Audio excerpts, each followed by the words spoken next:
And now, broadcasting from deep behind enemy lines in the occupied territory of the Socialist Republic of California, your host, former California State Assemblyman and Governor candidate, Tim Donnelly. Hey, welcome back to Radio Free California Network. We are thrilled to bring you a fantastic show today. We've got a number of breaking stories. I mean, Hillary is just falling apart at the seams. And now the likes of Rupert Murdoch is actually predicting that Joe Biden will not only win the nomination, but nobody on the GOP side can beat him. You know, I have to laugh because I know a lot of people think that Rupert Murdoch and Fox News are conservative. I hate to tell you, they're just a business. It's just the tool and the toy and the playground of Rupert Murdoch. So if you're hoping for some kind of, I don't know, objective, fair, and balanced, I'm afraid it doesn't exist, at least as far as Fox News. They're just like CNN, except they have a slightly different bias, and their bias is not liberal conservative. Their bias is toward the political establishment, and that's something that really is coming to light, especially during this latest election. And speaking of biases, by the way, the radio host, Hugh Hewitt, who is over on another station that shall remain nameless, but his name has been everywhere. He's been attacked by the likes of Sarah Palin, Rush Limbaugh, and a number of others for basically acting like a Democrat. Here you have a guy that is going to host and moderate a debate for the GOP, and yet the guy is attacking one of the candidates, pulled a gotcha question on him last week. We played it for you. We played the clip for you. He's the clear and convincing evidence seems to indicate that he is a shill and a tool for the establishment. But before I make the final decision, I would like to get your opinion on that. So I've invited a good friend of mine, Anne Marie Morell of Politichicks.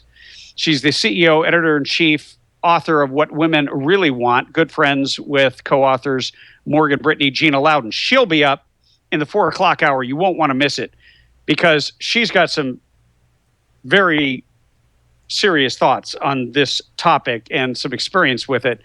And we're also going to have Daniel Nussbaum, first time on the Tim Donnelly Show, from Breitbart.com, where we get so many great columnists like Dr. A.W.R. Hawkins, Adele Nazarian, one of our favorites, and Joel Pollack, and many, many others who have taken their time to come on the show. Michelle Moons. He's got an interesting story for our Meanwhile in California segment. But just wanted to let you know that's what's coming up. But hope you had a great weekend. I don't know. I had a fantastic weekend. It was perfect weather. And I know the Noskinator went down to the beach. How was that? I did. I went to the beach for a day and a half. It was beautiful weather. Wow, and, a day and a half. Does that you turn a different color? Yeah, I did, actually. I came back slightly darker than my usual. Well, nice, yeah. Nice. Now, what beach did you guys go to?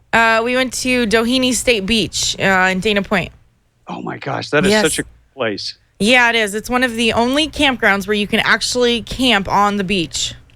It has don't say that on air because then there won't be any room for you next year. Well, there's already not room. You have to reserve like 6 months and a day in advance. So good luck to everyone else that's listening. Yeah. So did you guys barbecue on the beach and well, we're meal prepping, both my mom and I. So we brought our meals and we were rather boring when it came to the food selections. Oh my, now I feel for your dad. What did your dad do? Well, Dad knows what's up, so he does his own thing. But Mom still cooks and does that type of stuff. She's still a wife. I just want to know if he got a cheeseburger. He gets cheeseburgers. All right. Have no fear. All right, we got to look out for the dads in the world. Yeah. How was your drive to Seattle? Really, really great. I took a trip to help my son drive back to the Coast Guard, where he is stationed back at work, safe and sound. I jumped on an airplane and am always traveling, it seems. And, it was a lot of fun. Nice to get out on the road and just kind of unwind. Yeah. Did you guys drive up the coast? Oh, no. No, So we were on a tight schedule. Okay. No, but we drove through the government-created Dust Bowl, and I got to tell you, it's gotten worse. Wow. I couldn't believe it. And I think, I don't know if you remember, we mentioned on the show at one point and interviewed Steve Brandow out of Fresno about the dams not train sign. So we got to see that. Right. And that was kind of cool. Oh, so it's still up. Yeah, well, what's happening is people are taking the signs that were billboards and they're turning them into like 4x8 sheets and sort of like traditional election size, those big signs that you see, vote for me, Tim Donnelly for president or whatever. No, I don't want to start any rumors. I'm actually not running for president. I'm the only Republican not running for president. But some of those signs are popping up at the farms all along the 5 freeway. Oh, so people are taking it into their own hands to put these signs out. Yeah, instead of billboards are like $3 or $4 grand a month. Right. Very expensive. So you might be able to do that for a month and then hope nobody takes it after you and then it stays up for a while. But I think they're really effective there because the old signs have been worn out because the government has failed to act for so long that if you leave the same message up over and over again, and then the sign sort of is tattered and torn and dulled by the sun, it's good to have a new sign. These are brand new, they're bright colored, and they've got a real powerful message. And it was encouraging because the fight continues in our Central Valley. I know we haven't talked about it in a while, but we will be getting back on that topic and checking in because I was shocked at how desolate and dry it was. I felt like I was in another country. Wow. And one of the points made in one of the signs was we paid for 100% of our water and we got zero. Right. That's just wrong. That isn't a political issue. That's just flat out a moral issue. And when the people that you're denying the water to are the ones who produce the food, you've got your priorities upside down when you're letting water out for fish and the environment. And the environment always gets taken care of, but to hell with the people who are actually feeding America. It really brought it all back home. Why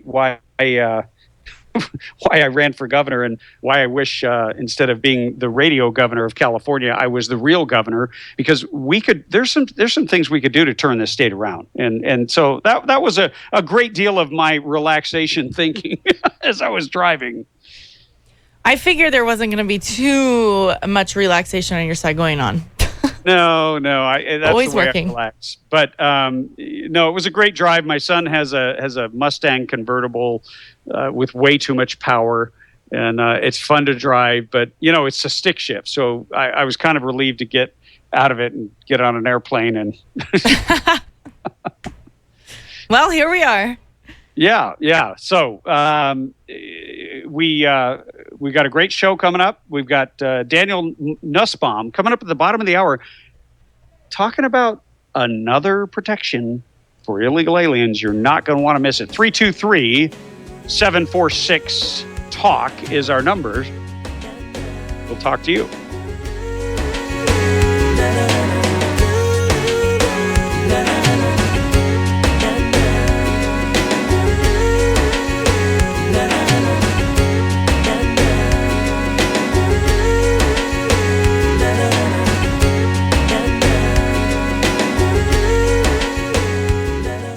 Defending the fundamental freedom of parents to make informed decisions for their own children is a basic human right that should never be infringed. But it was. California's SB 277 denies children access to education and takes away a parent's right to choose. You don't have to be a parent to help, but only you can make a difference. Let's exercise the people's veto and overturn SB 277. To volunteer or donate, go to SB277referendum.com. That's SB277referendum.com. Do it now. Paid for by SB 277 Referendum Committee, FPPC ID number 1378398.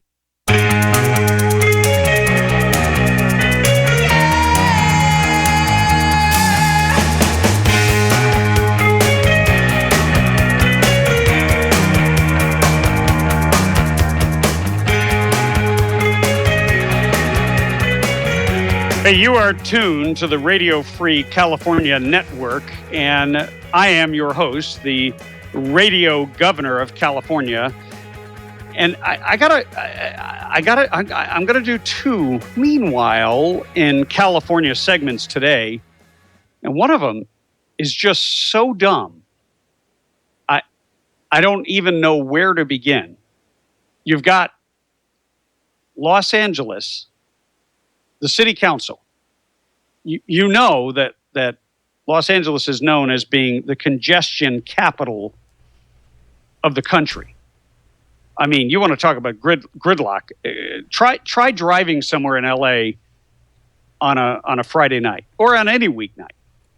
A 20-minute trip will take you 2 hours sometimes. It's insane. So you'd think the city council would be approving anything and everything they can to increase lanes so that cars can move.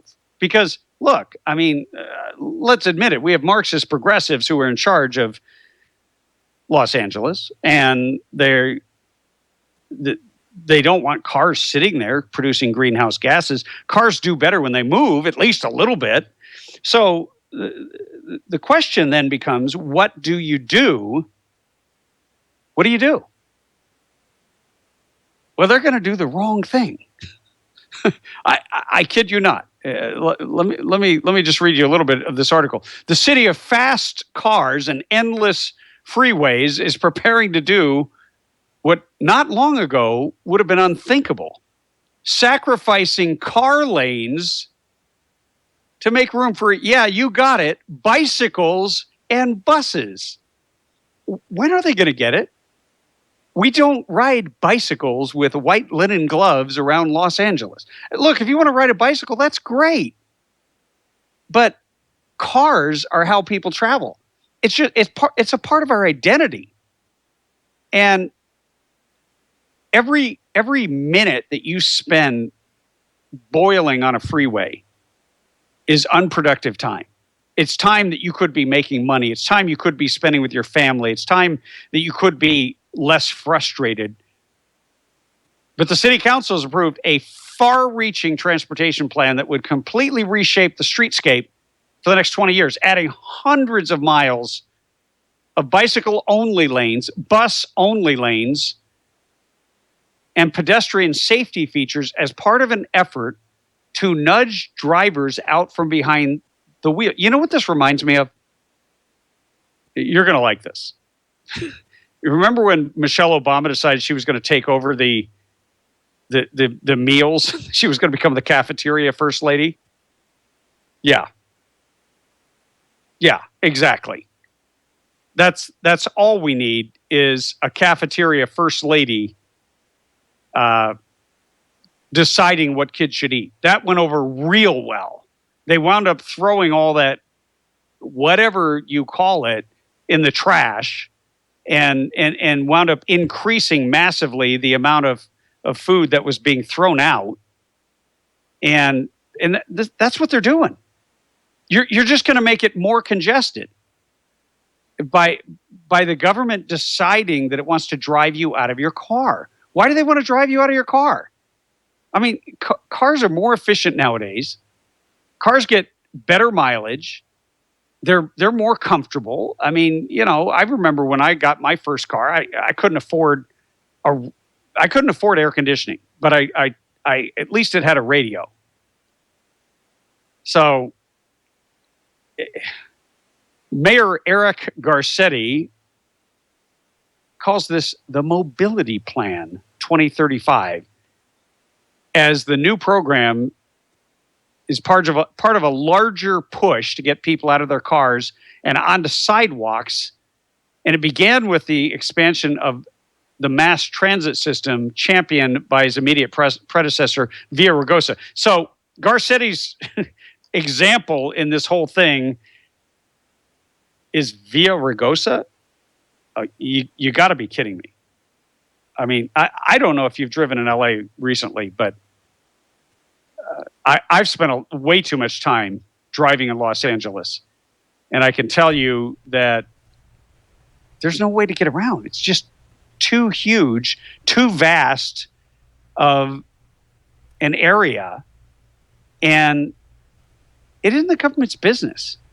Why is the government always trying to change our behavior rather than changing their behavior? Now, that's what I'd like to know. This is the most boneheaded thing I've ever seen. This is a quote from Mr. Garcetti. The old model of a car-centric, different neighborhood for every city task is, in many ways, slipping through our fingers, whether we like it or not. We have to have neighborhoods that are more self-contained. People want to be able to walk or bike or take transit to a movie. Hey, I got news for you, Garcetti. People want to be left alone by the government. They don't want the government dictating where they live, what they drive. They don't want the government rationing their gasoline. They just want gasoline to be cheap and affordable. And yeah, we want clean air. We're all committed to that. By the way, as a conservative, I can say I love clean air. I'm committed to the steps that we've taken with our cars. Everybody has to get a smog. I'm okay with that. I think that's regulation that makes sense. That's regulation that covers the public health. Why don't you get out of my gun cabinet and get out of my gun vault, which you'll never find anyway, and why don't you actually pave more freeways, take care of the roads, and expand them? There's places where you have to expand the freeways, where people are living and losing parts of their lives by being stuck in traffic. I mean, that's the bottom line. 80% of Los Angelenos get to work by car. So 1% take bikes. That leaves 19% that are on buses. Well, I don't know, or maybe there's a whole lot of people that just don't work. And maybe they take the bus to go pick up their check. I don't know. But I'm telling you, this is seriously, you've driven in LA. This is am I crazy? I mean, do you think this plan makes any sense? I mean, you're into health. Me being into health, what does that have to do with the... Well, maybe you're one of these bicycle loving, la-di-da, let's, all get along and get out of our cars and sing Kumbaya and wear white linen gloves. I mean, this is insane. Well, put it this way. As much as I would like to ride my bike, sometimes I think for the majority of people, it's about convenience. And they literally just don't have the time. And you're not going to go to work sweaty. And not everybody can go to work and shower, after riding their bike. I mean, it's just not, I don't think that's very convenient for a majority of people. Yeah, no, you got a good point. I've been riding my bike in the mornings after my walk. And if I had to ride my bike to work, I would have a great time on the way down. Yeah. Because it's a long way down. My hat would blow off. As long as I don't hit anything and nothing crosses my path, I might survive. I'd probably be going too fast. Maybe I'd wear out my brakes, but I'd never make it home. You would never make it home. I don't know who could ride that ride home. Yeah. It's a 45-minute drive by car, but I'm having trouble just making it back up the little hill back to my driveway without having a heart attack. No, it's actually been good. Bicycle riding, surprisingly, because when you become an adult, you sort of forget all about bikes. Anyway, we've got a great segment coming for you coming up. You won't want to miss. Stay tuned.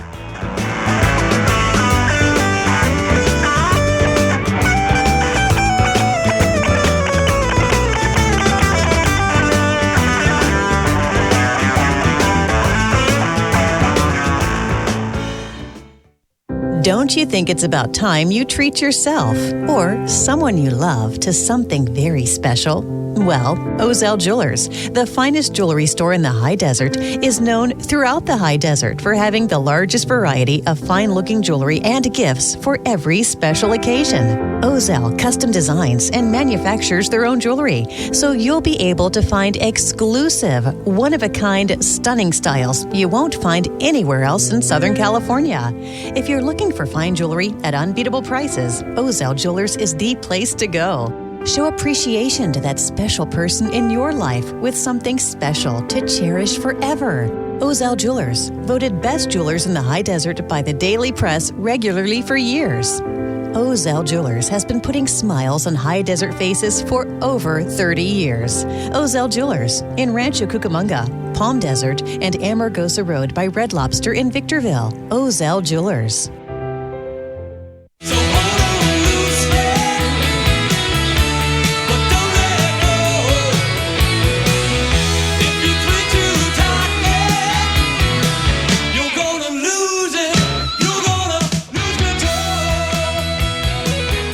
Hey, you are listening to the Radio Free California Network, and if that's what you were looking for, you found it.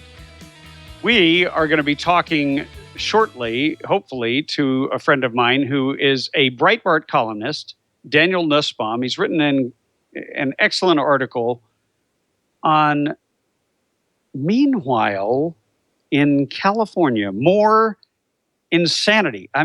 You can't make this stuff up. Yes, more protections for people in the country illegally? Are you kidding me?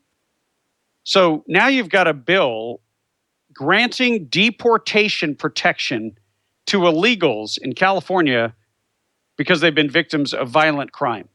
This is currently awaiting Jerry Brown's signature. It's called the Immigrant Victims of Crime Equity Act. Now, you've got to appreciate the immense irony of such a bill as this.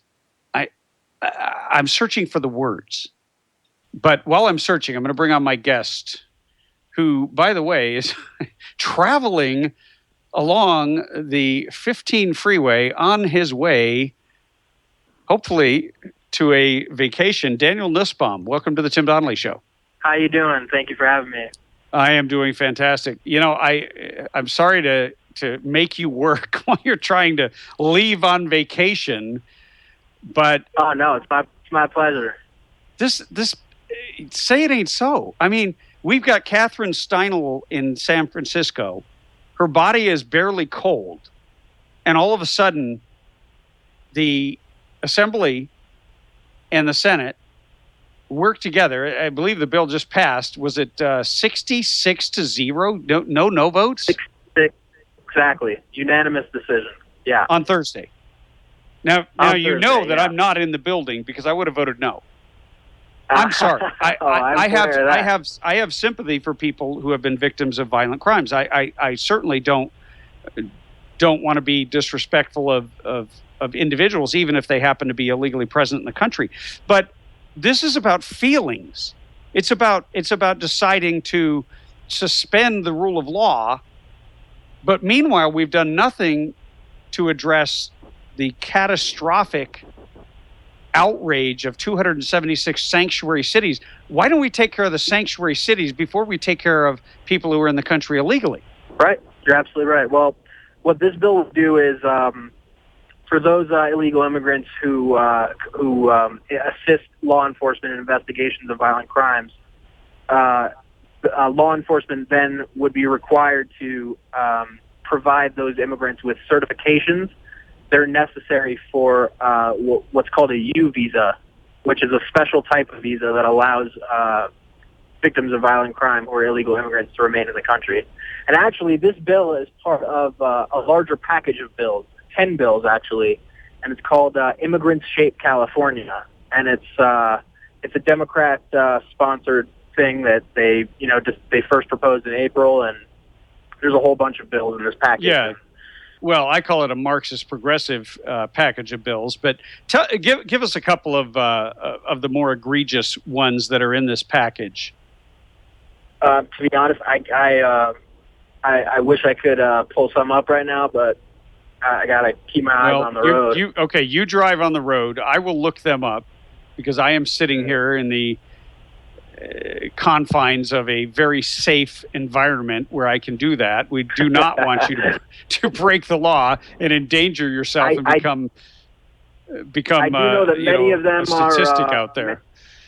Many of them are aimed at deportation protection in various different ways. Yeah, well, you put a link in your article, so how about I read them and we'll just talk about it. Right. You've got one that expands health care coverage, basically expanding Obamacare to everyone despite immigration status. And see, once again, this comes back to the whole point of me calling them Marxist progressives, because this is just sheerly redistribution of wealth, handing out benefits in exchange for votes or future votes, when you have the President of the United States. Remember when Congressman Joe Miller asked him, hey, or said, you lie, when he said that illegals would not be able to get Obamacare. Right. And now they will. And you've got a whole bunch of other things in here. Anybody who's in the country illegally that's a child, they will not unauthorized disclose your information to federal immigration officials. At some point, I'm just wondering, why did Obama even keep the immigration agencies open? Why didn't he just close them down and say, look, we're not going to enforce the law at all anywhere ever?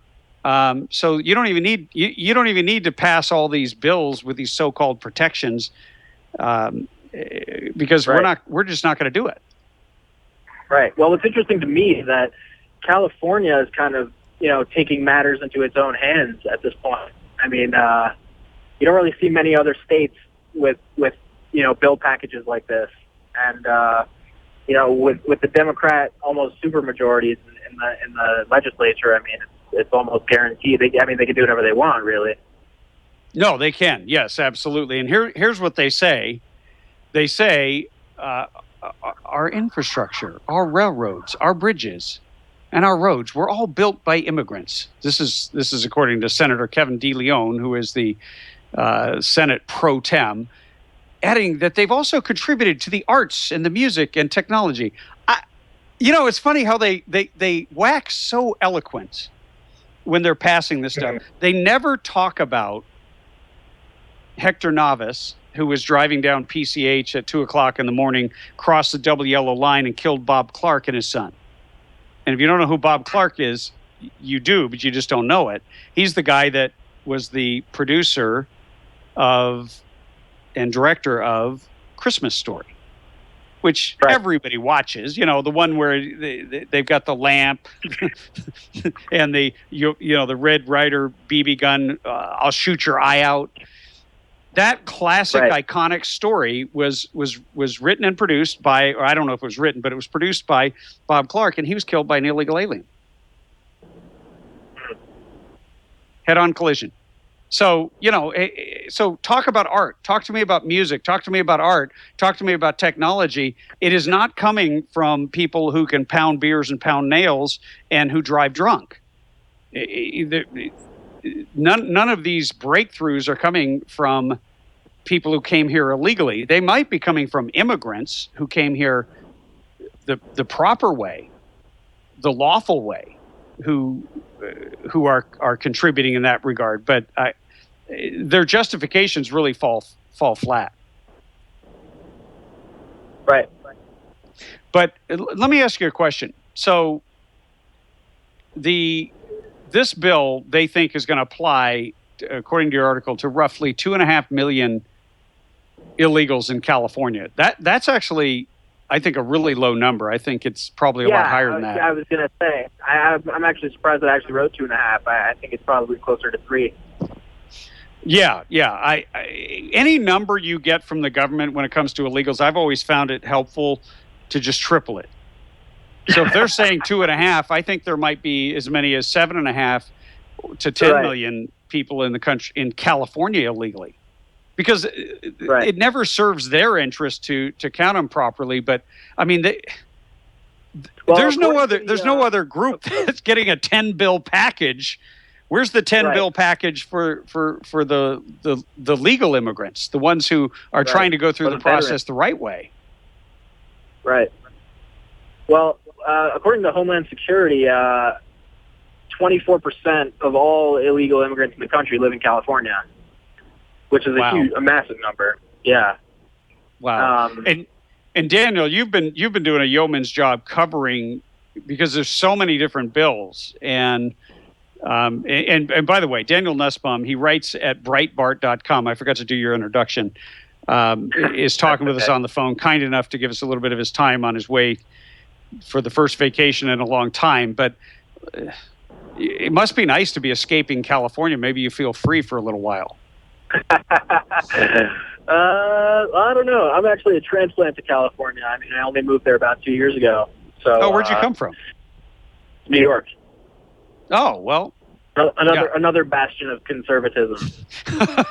Well, hey, that's somebody else's problem. I'm trying to manage what's going on here in California and keep people abreast of all these egregious, horrific bills. And but I still can't believe there wasn't a single no vote. Has this cleared the Senate yet, or has it just gone through the House? Well, I think it must have cleared the Senate because it's an SB. Yeah. So. Yeah, right. And I'm curious if there's been a single no vote on it. Yeah, no, it's just waiting for the governor's signature now. But see, you know what what has taken hold in places like Sacramento is you have people who can't think logically about a bill. All they think is emotionally. And then they have political consultants who tell them, hey, if you don't vote for this, or if you vote against this, then you're going to be deemed mean. And yet what you're really doing is standing up for the rule of law. Right. And it's like, we aren't deporting anyone anyway, so why does anyone need extra deportation protection? Right. Yeah. Anyway, I think that's certainly a question that, I think a lot of Californians would like to ask Jerry Brown. So the next step for this bill is going to be whether or not Jerry Brown signs it. Correct.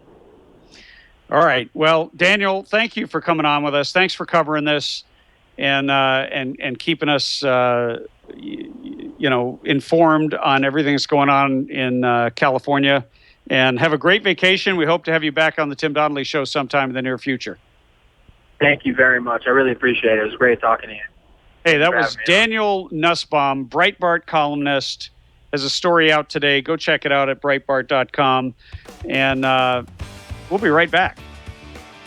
Take some of your calls. 323-746-8255.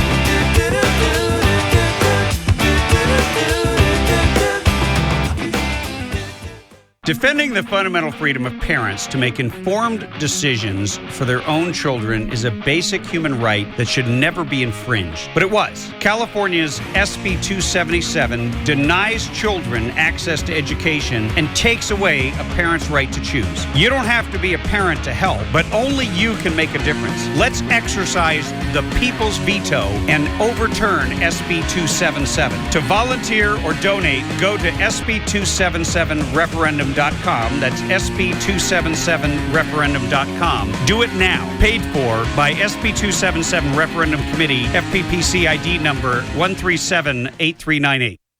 California,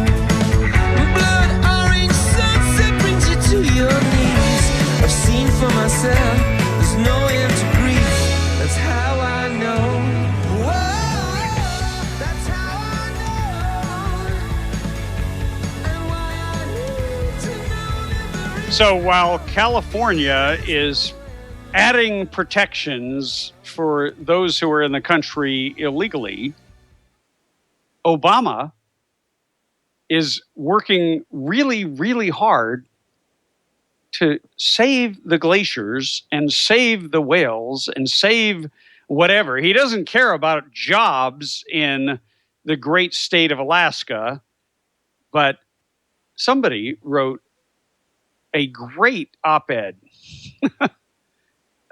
Betsy McCoffey in the New York Post about climate change. Title, Wake Up, Obama. Climate change has been happening forever. And it's like, you know, all of a sudden, the president of the United States goes to Alaska and everybody's all at Twitter because no president has visited there in a long, long time. And they're so excited that he can bring all this attention to the state. Well, their biggest export is not melted glacier. It's oil. And meanwhile, the rest of the world, Russia and China hooked up, and they built a pipeline, and China is able to get the energy it needs to run in the 21st century.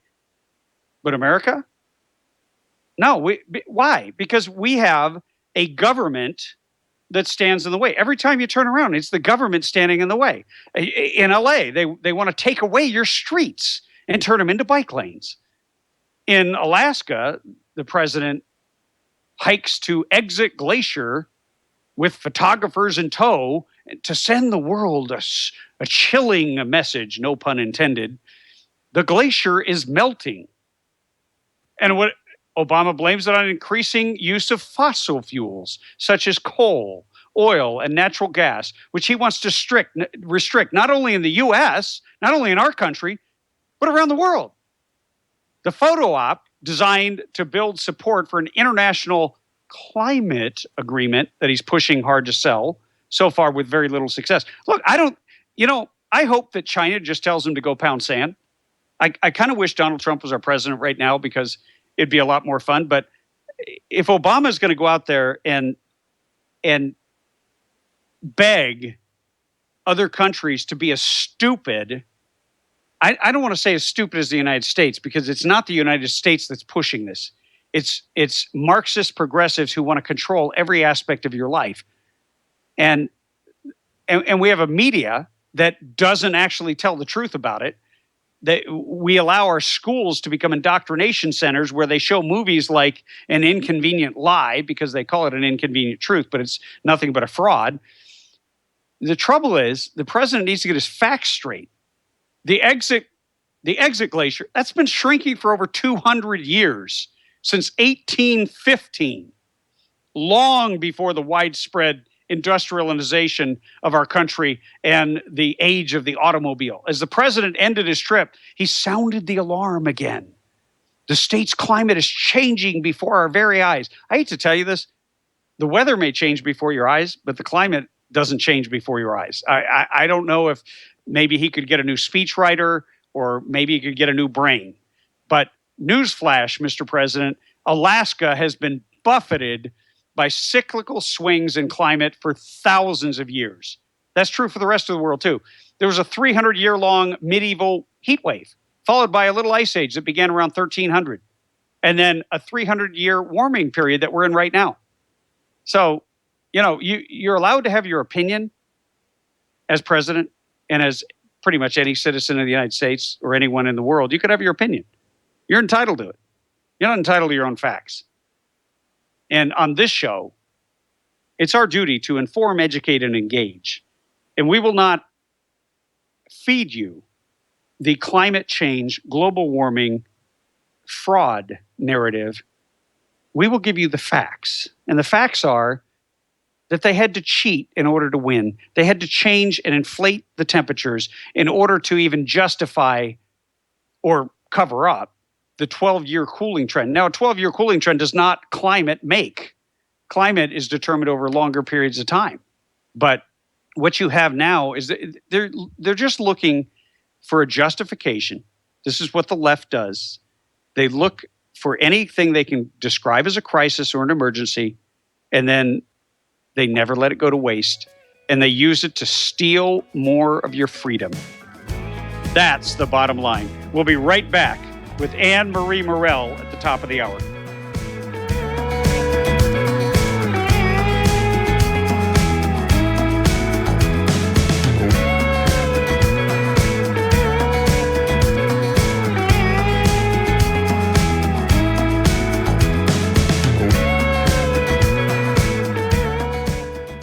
Hey, if you like shooting as much as I do, you've probably been to a lot of ranges. Unless you visited Burro Canyon Shooting Park, you've never seen anything like it. On the way there, you'll find yourself taking pictures as you traverse the majestic Azusa Canyon and wind your way up into the Angeles National Forest. With over 600 acres, including 19 private ranges, there's something for everyone. There's rifle and pistol ranges for beginners, right up to advanced shooters. And there's plenty of spaces to shoot sporting clay. You can make a family day of it, or you can bring a group for team building exercises. Bring a picnic lunch. On the weekends, they provide lunch. And don't worry, they always have ammo in case you forget yours or run out. One thing I can guarantee is that once you visited my friends at Burro Canyon Shooting Park, you'll be hooked and you'll keep coming back. BurroCanyon.com is their website, or call them at 626-910-1344, 626-910-1344.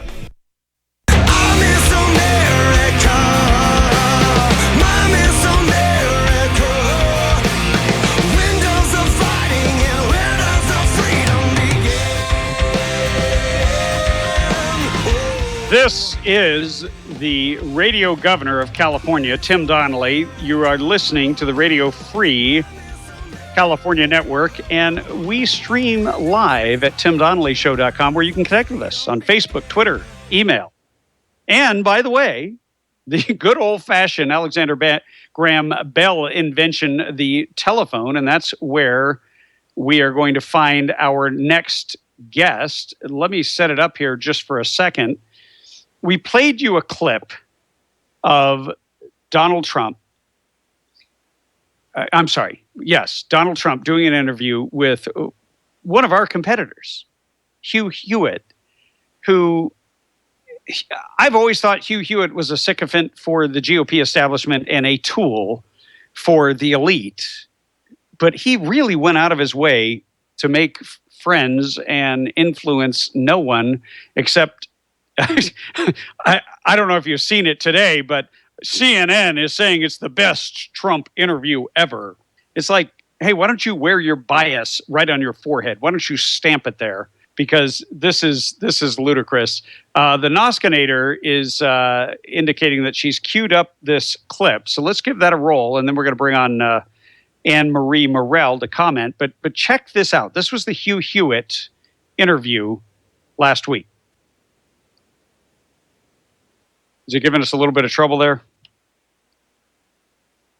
Okay. Well, I'm going to go ahead and bring on Anne Marie Morell, and if we get that rolling, we'll just go ahead and play it.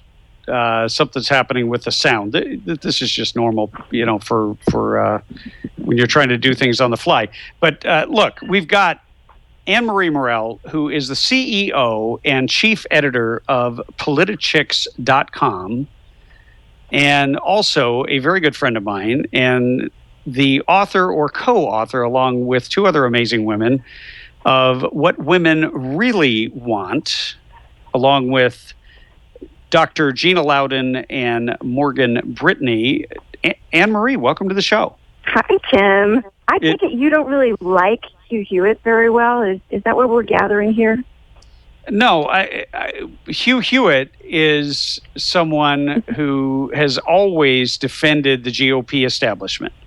Mm-hmm. He is someone who went after Donald Trump in a way that it was really cheap. It was something the Democrats would do, and the Democrats are now praising him. Well, I'm saying that because I know why you don't. I don't like him. You probably don't like him for the same reason I don't like him. And I don't say that very often about people. But the way he trashed you while you were running for governor was the most stunning thing I had ever experienced, because I didn't know how deeply entrenched into the other side, the dark side he was, until I saw what he was trying to do to you. So for me, I saw he was doing the same thing to you. He's like all of these old school Republicans. They think that they have to eliminate anyone who actually represents human beings in America. So yeah. Well, see, here's the thing that's funny. And by the way, I appreciate you saying that, but this is not. I don't go on this show to try to settle personal grudges. Right. I figure, it's personal for me. You don't have to say that. It's personal for me then. Well, no, I don't like him. He hung up on Gina too. You have always had my back, and I know that Gina took him to task on air, and you've taken. And he hung up on her. He hung up on Gina. Yes. I did not know that. Wow. Oh yeah. She went on the air because she's interviewed him many times, and she was trying to just tell him, no, you've got it wrong. He's a great guy. He does this, this, and this. And he started trashing him, and Gina got a little more vocal, and he hung up on her, and then he trashed her afterwards. So, yeah. Well, and we're now seeing a pattern develop. And certainly the LA Daily News wrote a story the other day comparing my race to the treatment from the GOP that Donald Trump is getting. And I don't think most people understand that Fox News and establishment talk show hosts who really are yes men for the Republican Party, they love the GOP and the GOP loves them. But they're not about principles. They're not about truth, regardless of who it hurts.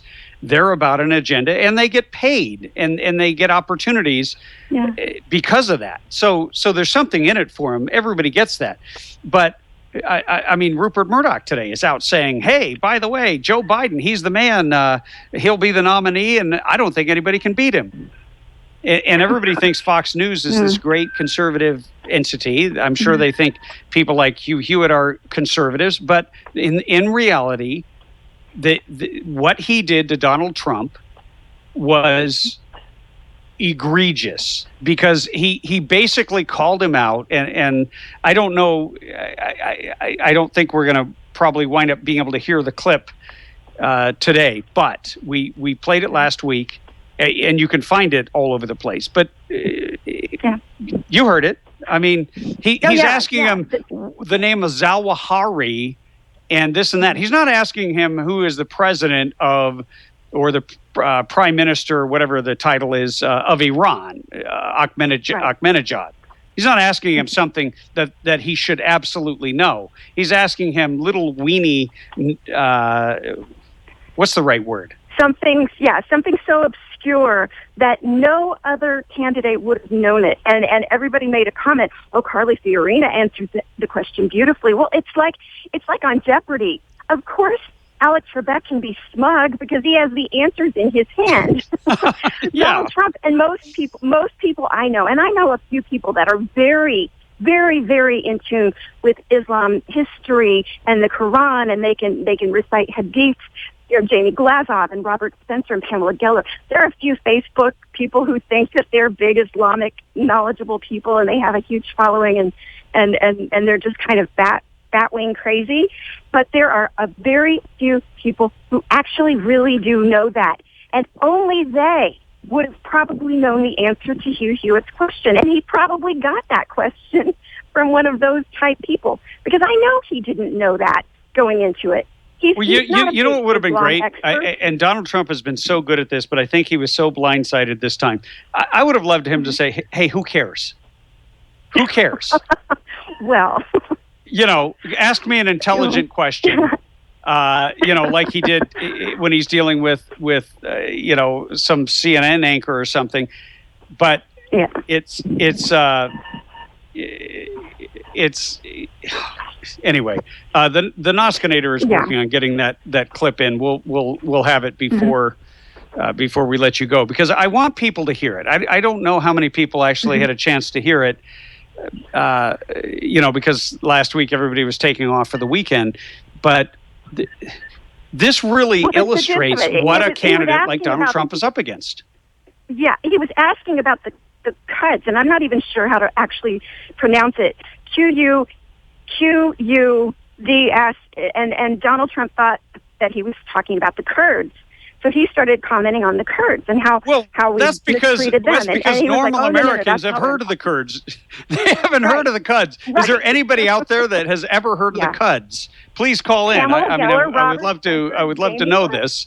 323-746-8255. But I've never heard of them. I'm not ashamed to say it.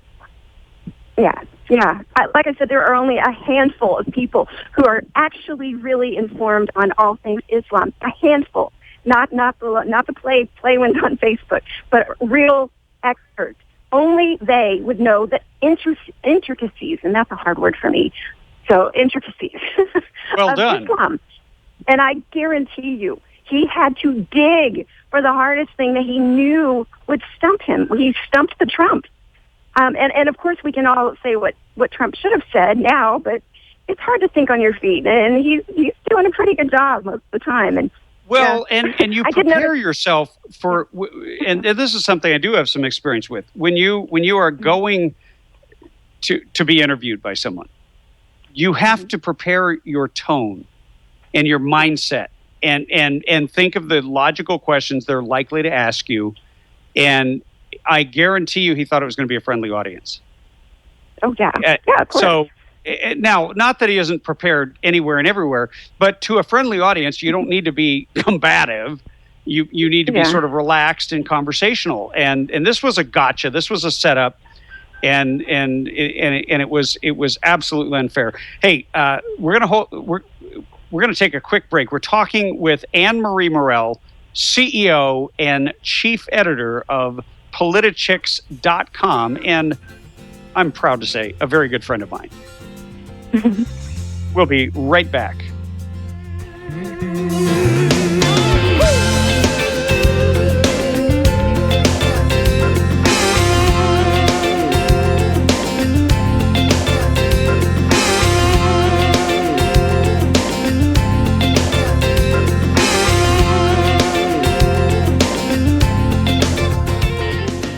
Defending the fundamental freedom of parents to make informed decisions for their own children is a basic human right that should never be infringed. But it was. California's SB 277 denies children access to education and takes away a parent's right to choose. You don't have to be a parent to help, but only you can make a difference. Let's exercise the people's veto and overturn SB 277. To volunteer or donate, go to SB277referendum.com. That's SB277referendum.com. Do it now. Paid for by SB 277 Referendum Committee, FPPC ID number 1378398.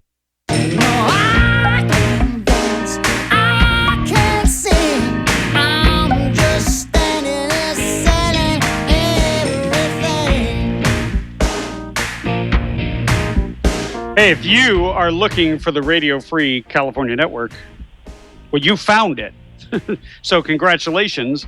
We are talking with my good friend Anne-Marie Morell, who is also the CEO and chief editor of Politichicks.com. And by the way, Anne-Marie, the website is fantastic.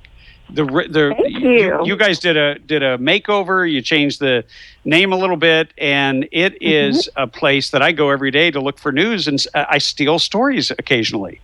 Oh, good. Thank you. Thank you so much. I have the most amazing writers across the United States, and I have a lot of men writers now, too. And I get submissions every single day from men. I love men that submit to me, so there you go. Wait. You're called Politichicks.com, so what do you call the men? Yes. Polita hunks, Polita dudes, Polita men. I don't know. Wow. Okay, maybe I'll have to write something for you just so I can get one of those names. Absolutely. Anytime. I won't even edit it. I'll just copy and paste it. All right. Well, that'll be good. So this we're talking about Hugh Hewitt, but we're really talking about something bigger than Hugh Hewitt. Hugh Hewitt is just a tool of the establishment, and people that don't understand politics aren't aware, and you and I saw it firsthand because you were the person. I actually broke my governor's race, the fact that I was actually running. I broke it on your website with a video filmed at your home, and we had an incredible interview. And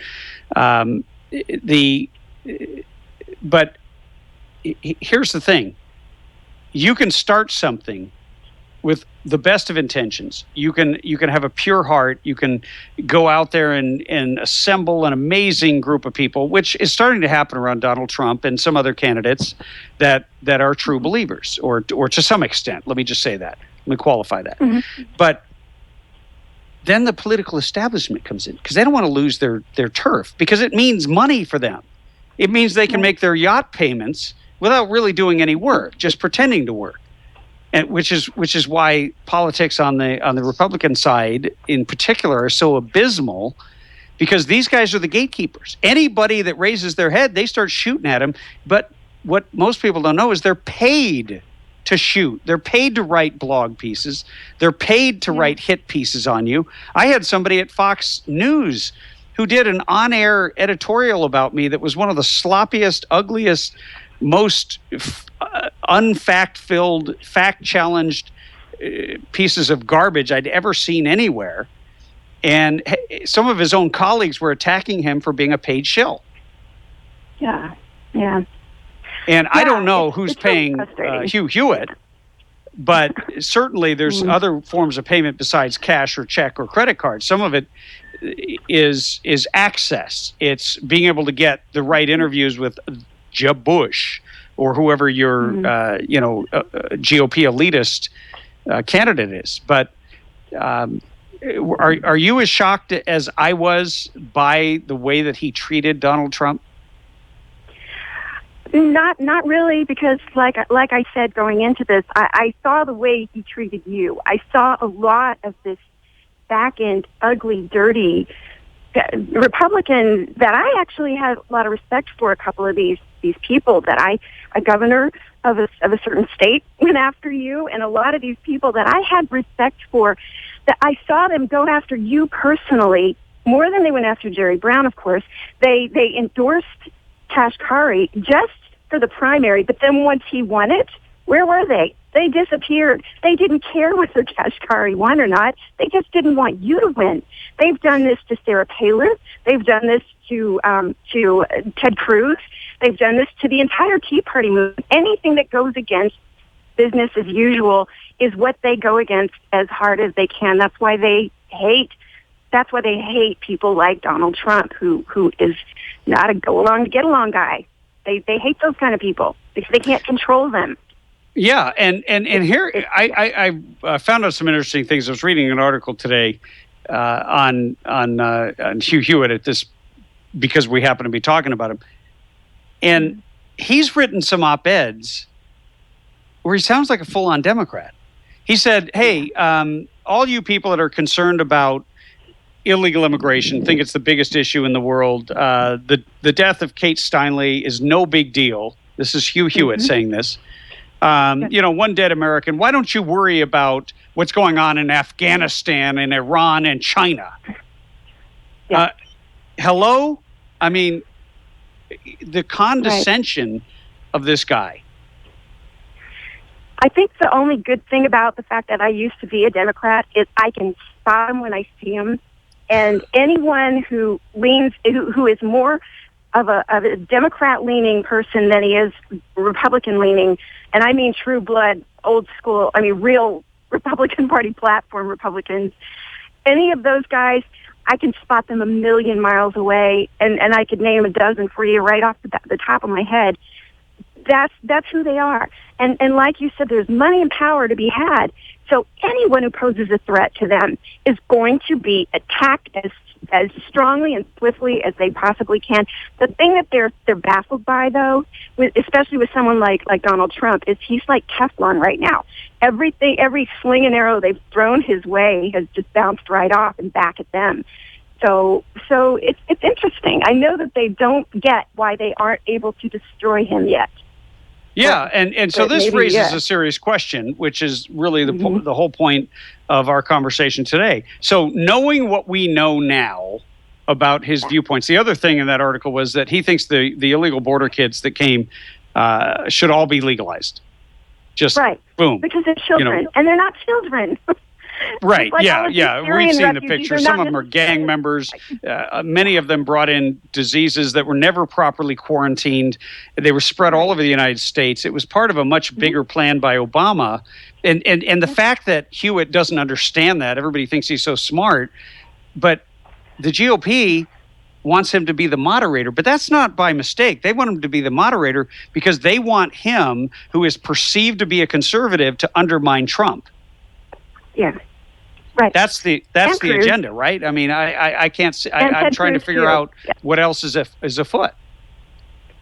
Yeah, and conversations like this, by the way, Tim, my friend, are the reasons why I'm not farther in my career than I am.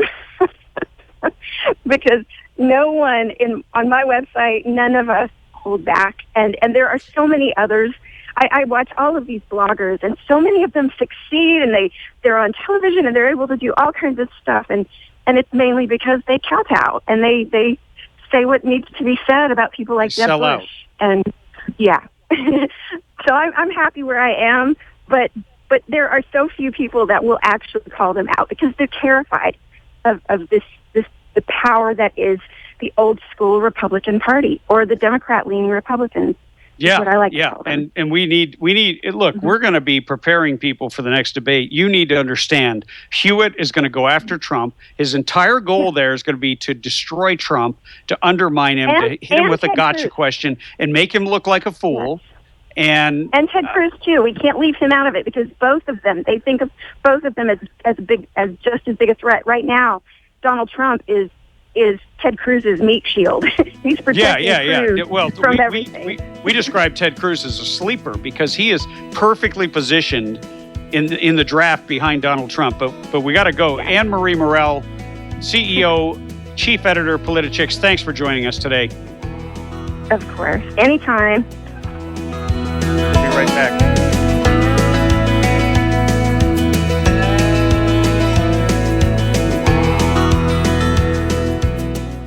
Hey, if you like shooting as much as I do, you've probably been to a lot of ranges. Unless you visited Burro Canyon Shooting Park, you've never seen anything like it. On the way there, you'll find yourself taking pictures as you traverse the majestic Azusa Canyon and wind your way up into the Angeles National Forest.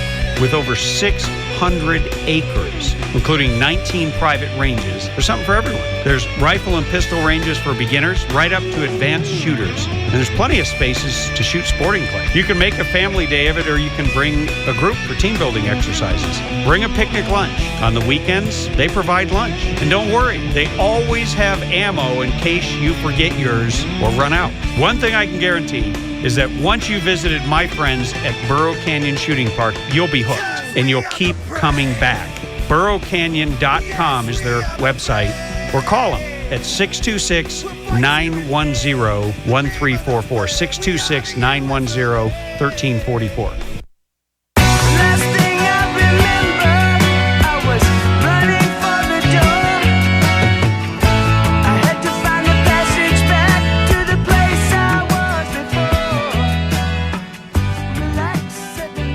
Hey, there is no better song than Hotel California. You can check in, but you can never check out. I know many of you think you're going to leave California at some point, but we're not going to change it if we don't have talk show hosts who will tell the truth, who will actually expose those whose policies are destroying this amazing state. And I'm curious. We're going to do a little poll, and the Noscanator is going to take down the info like we do with every poll. But it's going to be really simple. Do you think, because we've got the next GOP debate, I believe it's coming up on the 17th, which is fast upon us. Do you think Hugh Hewitt is fit to be a moderator? Can he be fair? Can he be impartial? Or is he too biased? Has he sold out? Is he just a tool of the establishment? So we just want to know, is he fit? should he be a moderator in the next GOP debate, which is taking place at the Reagan Library. And I believe it is being broadcast, oddly enough, by CNN. And I sort of feel like I'll give you my 2 cents. Okay. You heard my friend Anne-Marie Morel. You heard her 2 cents. By the way, next time you're looking for news or you're trying to find articles, you ought to go check out her site. The politichicks.com page, every day there's some new article, but these are written in many cases by just ordinary people who have become sort of citizen activists, people that have taken it upon themselves to educate themselves on an issue, and oftentimes they write on a very narrow issue-oriented, issue area topics, but some of the pieces there are amazing, and some of it's breaking news. So politichicks.com, go check it out. But here's the thing, 323-746-TALK. I want to hear from you. I want to know what you think. You think Hugh Hewitt is fair, balanced, or do you think he's got it in for Donald Trump and he's just doing the bidding of the GOP elite, the GOP establishment, the moneyed interests of the Republican Party, who they don't want a guy that's in it for us. So I'm going to go ahead and go to the phones and take your calls. Hey, welcome to the show.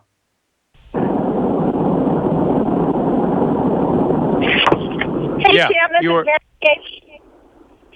Tim, are you there? You got to speak a little louder. Go ahead. I'm sorry. This is Mary Kay from Lake Arrowhead. Hi, Mary Kay. How are you? I'm great, thank you.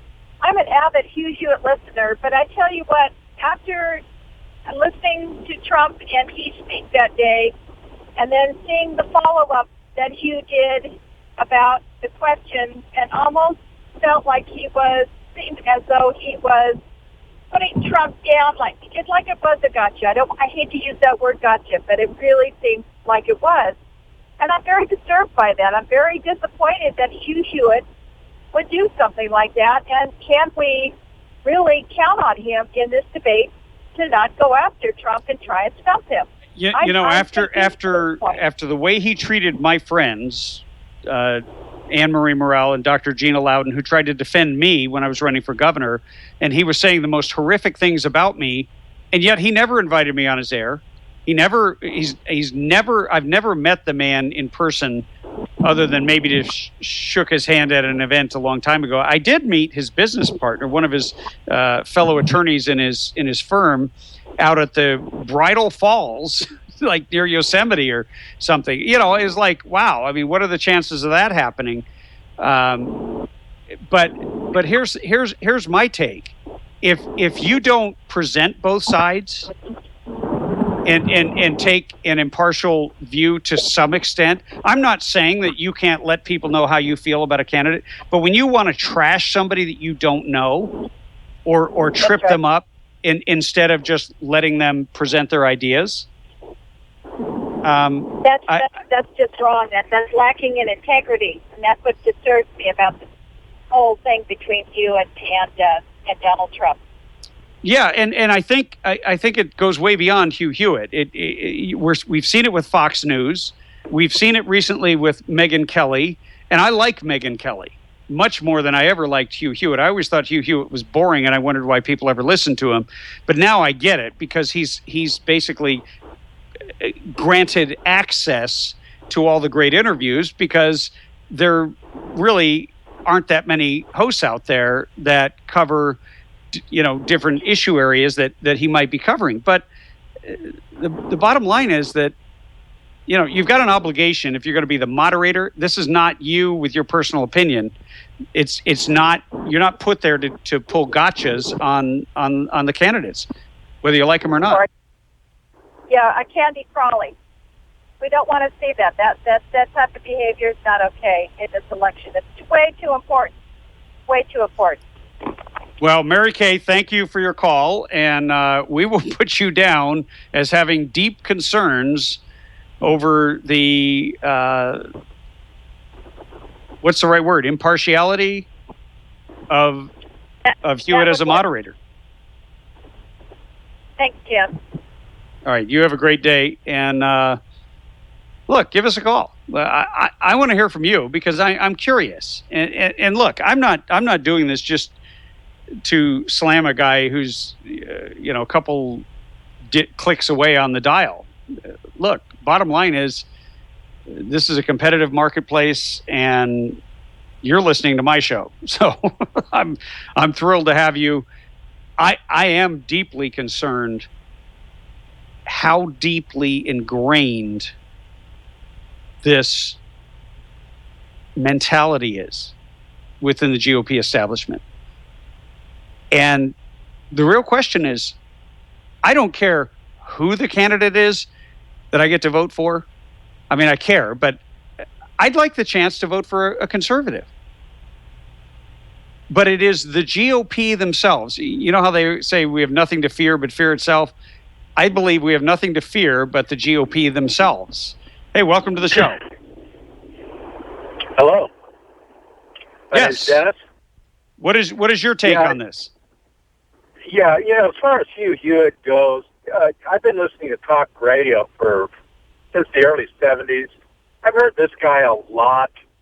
He always comes off to me as a little arrogant, a little, Mr. Know-it-all type guy. And frankly, I really don't like listening to him. But I hear people talking about this Hugh Hewitt thing a lot. But, I think the bigger issue that people have kind of missed or don't talk about lately, I'm kind of a Trump supporter since he's come on board. But ever since he endorsed Sarah Palin for, I don't know, whatever, there's a lot of us out there that just don't like Sarah Palin because we look at her as annoying. She didn't fulfill her obligation as governor. And I think that could take points away from Trump. I don't know why a guy like that would even bring up her name. And I think as far as the Republican Party goes, a lot of people kind of treat Sarah Palin like the crazy aunt that comes over once in a while. Yeah, well, I'm gonna cut you off there because I've met Sarah Palin. She is one of the finest human beings that I've ever met. She is a very engaging individual and extremely intelligent. Look, she was a threat. So they painted her exactly the way they wanted to undermine her and destroy her credibility. But the bottom line is Sarah Palin is a patriot. And, I don't think it's a big issue. I haven't heard a whole lot of people. I mean, thanks for your call. I appreciate your opinion, but I haven't heard a whole lot of people complaining about his endorsement of Sarah Palin. I'm going to go to another call here. Hey, welcome to the show. Hello, Tim. It's Rick from Apple Valley. Hey, Rick. How are you? I'm doing pretty good. Hey, I think if Hugh Hewitt pulls anything like Megyn Kelly or anything like that, I think Trump will just, sneer at him, maybe nod for his bodyguard to come over there and smack the crap out of him. He'll just probably answer the question. He'll probably answer the question and then refer to him as Megan or maybe Rosie or something like that for the rest of the debate. Oh, that would be funny. That would be funny. He'll set him straight. He'll set him straight. Did you see that the PGA Championship has been canceled this year because they backed out of using Trump's course and they couldn't find another one? Have you seen that? I heard that. Yeah, isn't that something else? I wonder how the golfers all feel about that, if they're mad at Trump or if they're mad at the PGA. Well, it's like everybody wants to boycott and ban someone like Donald because they don't like what he said. But whatever happened to free speech? If you don't like what he said, change the channel. But to your earlier point, I just want to say one thing, Rick. Yeah. Donald Trump is going to be ready. He is going to be loaded for bear, and I'm going to be fascinated. You're going to have to call us back after the debate, and let's see which tactic he used. Yeah, you're right, because he's hip to what's going on now. After that first one, he knows what's going on, and don't think he ain't going to be prepared. He's loaded for bear, like you said. This is going to be really interesting. Absolutely. Well, I got to take a quick break, and I will take more of your calls when we return. 323-746-TALK. If you're on hold, stay there.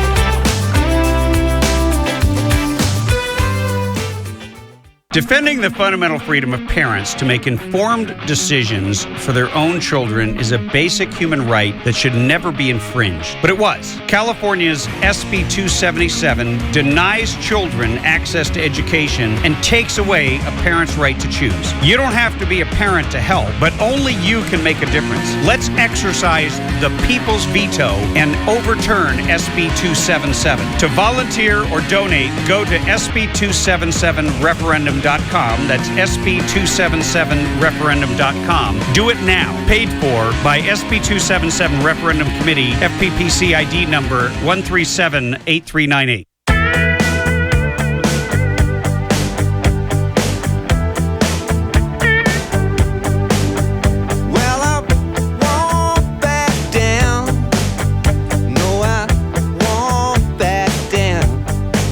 Here at the Radio Free California Network, we never back down.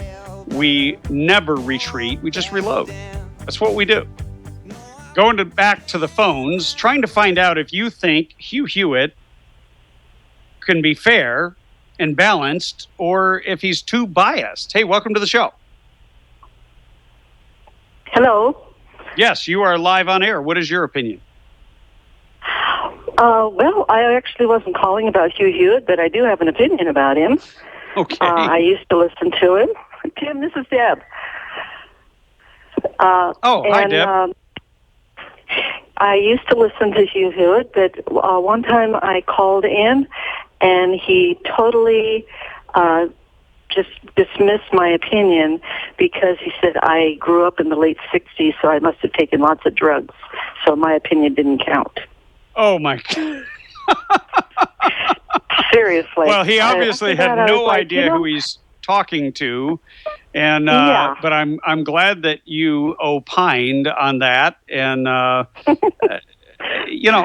just think it's ludicrous that we have a guy that literally if they're able to take out Donald Trump, you know who they're coming after next. Next on their hit list is going to be Ted Cruz. Because what did Ted Cruz do? He stood alone. He stood against him. He filibustered. Yep. He embarrassed the establishment. But people love that. They see the men and women who stand alone on behalf of the people are the Mr. and Mrs. Smiths that have gone to Washington to fight for us. And the harder the battle against them, and the more shots fired against him, the more people love him, and the more people will support him. And the establishment and the elitists will never understand that. Yes, I just finished reading Ted's book, and it was fabulous. I loved the fact that he called them all liars in Congress, that they lied to all their constituents and campaigned on lies and did not go to Washington and do what they said they were going to do. Well, and we didn't need a book to tell us that, unfortunately. No, but and by the way, on the phone with me is Deb Lenson from the North County, right? Conservative. Okay, I'll let you say it. I run my husband and I run an organization called North County Conservatives. But today I'm calling as a private citizen because there's a whole group of private citizens. We've banded together, and I wanted to talk to you about a very exciting event that's going to be happening this coming Saturday. Yeah, downtown. I thought it was great. You guys want to defend those who are on the front line, who have been getting attacked and assaulted and ambushed and murdered for Yes. for essentially standing up for the rule of law and trying to protect our communities. Yes. We're calling it a salute to the red, white, and blue. The red's for the firemen, the white's for the paramedics, and the blue, of course, is for law enforcement. And it's down in front of the county administration building on the Harbor Drive, right across from where the Star of India is. And we're going to be there from 9 to noon. This is downtown San Diego. And what time are you doing this? Family friendly. And what time are you doing it, Deb? 9 in the morning to noon. Okay, so 9 to noon on what day? This coming Saturday, September 12th. Okay, so Saturday, September 12th, right in front of the Star of India. Hey, you know what? I think it's a great idea.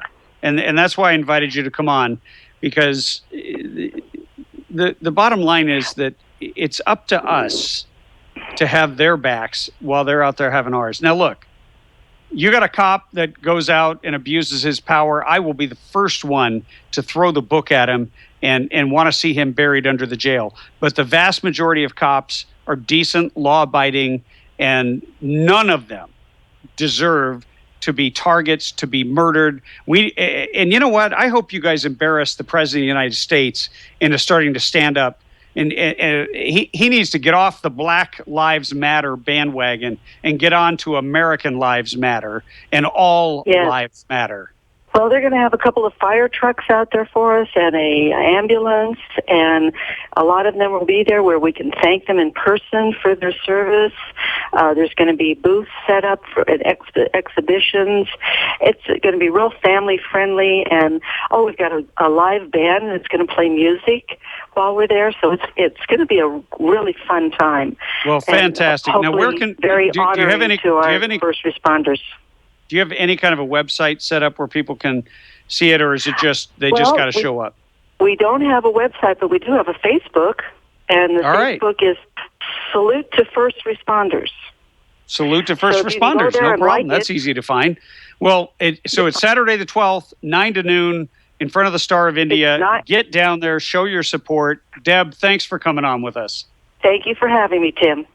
My pleasure. Hey, you know what? When people are doing something worthwhile that is noteworthy and of interest, we will bring it to you, because that's what we do here. Inform, educate, and most importantly, engage.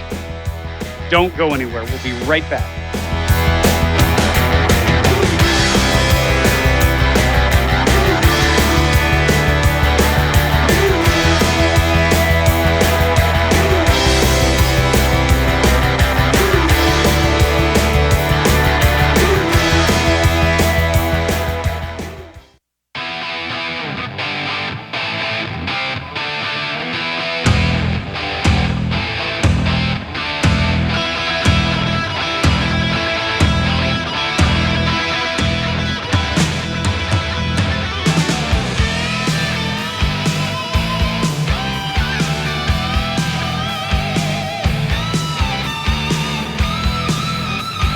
If you are just tuning in to the Tim Donnelly Show, I am your radio governor here in California, and I just got one question. Where you been? We started at 3, promptly. 3 to 6 every weekday. That's when we air. You can go to timdonnellyshow.com and connect with us. You can live stream us, and you can also connect with us on Facebook, Twitter, email, and of course, the good old-fashioned telephone. We're asking you, what do you think about Hugh Hewitt being a GOP debate moderator? Should he be moderating the debate, given that he hates Donald Trump? He's made it clear that he has it in for him. He's out there trashing him relentlessly. Has he lost all objectivity, or is it just fine? 323-746-8255. We're taking your calls, and we'll continue to do so throughout the show. I'm also curious.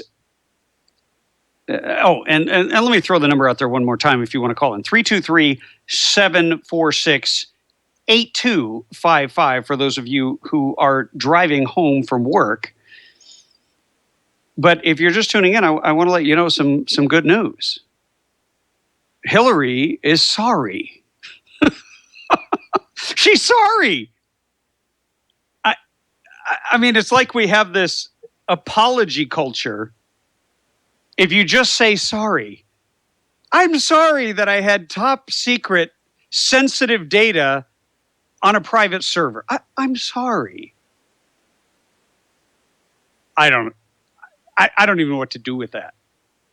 Maybe we should just say to Hillary, I'm sorry, but I'm picking somebody else for president. Somebody who can actually do the job that they were hired to do and actually care. I mean, it is kind of strange to me that she is crashing and burning over the email scandal and not over Benghazi. I mean, I have met and spent time with the widow of one of the Navy SEALs that was there that perished in that embassy. And she is an extraordinary woman, Dorothy Wood, who I heard her give a speech and then spoke to her afterwards. And, my respect for people that can not only hold it together when they're talking about such a highly charged and clearly emotional topic to them personally, but then make it their business to expose the truth. And when Hillary Clinton screeched at that hearing, what difference does it make? I can't even do a Hillary Clinton. I can do Bill, but I just can't do Hillary. I can't. Because I can't be that shrill. But if she ran, if the GOP was smart, all they would do is just run that commercial over and over again. And then, I don't know, something clever like, what difference does it make whether you have Bill or Hillary? And keep using her words. Because she doesn't care. If you're serving in harm's way, she doesn't care. You're just a casualty. You're just an acceptable casualty. But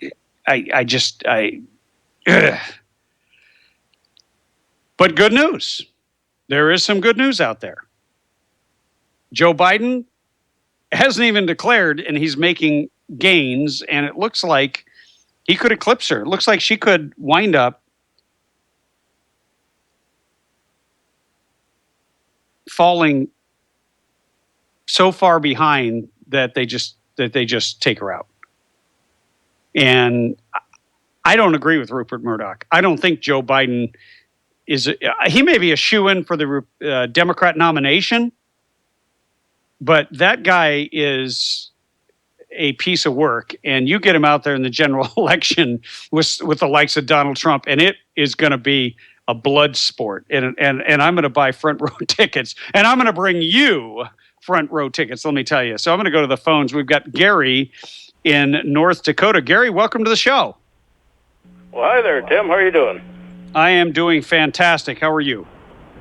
I'm doing great. I just got off from work. I just turned your show on there. I just got in the house about 3 minutes ago. So, well, anyway, you know what? Then I hope you heard me when I said, if you're just tuning in, where were you? Now we know you were at work. That was at work. I'm getting trained in. I mean, it's the work. It's similar to it's like working in a jail, but it's a little different, So, yeah. But I'm getting trained for it and stuff. So I just got home about 4 or 5 minutes ago. Just come in the house. So, what do you think of this Hewitt character being a moderator after the bias that he has shown toward one of the candidates, the leading candidate? I don't think that's a good idea. But then everybody has a bias, and how do you hide that? Everybody's going to be for somebody and somebody or against somebody. But I just heard that just when I turned it on. You were talking about him being against Donald Trump, and well, it's going to be pretty hard to hide that. It's pretty hard to be neutral on that stuff, So, if you know what I mean. But then you were talking about Hillary too. I was going to comment on her. Hillary should be in prison, but anyway. Could you imagine this could be happening to someone that was as well positioned as Hillary?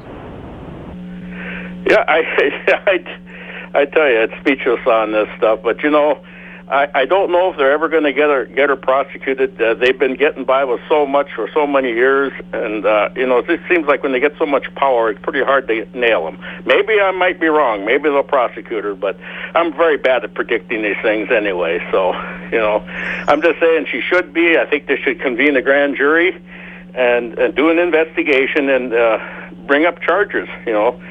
When they investigate, and then, of course, indict her, and then have a trial like they would anybody else. Yeah. So. Well, but I mean, why are we surprised when somebody who's so well connected politically is actually treated like the rest of us? I mean, I think that would really restore, and I mean this sincerely. It doesn't matter whether it's a Republican or a Democrat, whether you like the person or not. We are all equal under the law, period. Exactly. And especially our political leaders, because they should be setting an example for everyone, not breaking the law, thinking they're better than everybody else. They should be out there setting an example. We want to be able to tell our children, you want to grow up to be like so-and-so, instead of being ashamed of them, So, well, anyway, Gary, I think you've got a good insight there on where she may be going. I don't know. I think it has a lot to do, because obviously this is happening with the Obama administration in office, and no matter how much Obama may personally dislike Hillary, there is a tenuous there's a tension between what he's going to do for the party and what allowing Hillary to be tried would actually do to Democrats nationwide. There you go. There you go. It's kind of a quagmire, It always is. Anyway, Gary, thanks for the call. Glad to know that we are first on your list when you make it home from work. Exactly, Tim. Exactly. I love your show. Well, thank you very much. Hey, we're going to take a quick break. 323-746, you guessed it, talk. I want to talk to you when we come back.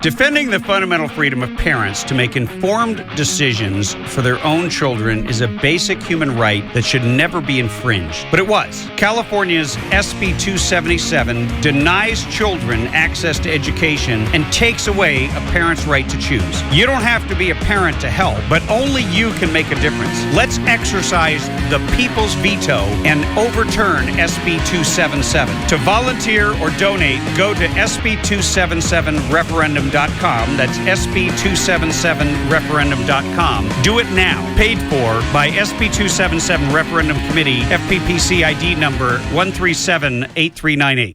Because we are the prey. Yes, we are the prey. We'll fight you in name, the name of the fray. We are the U.S. of A. For those unaware,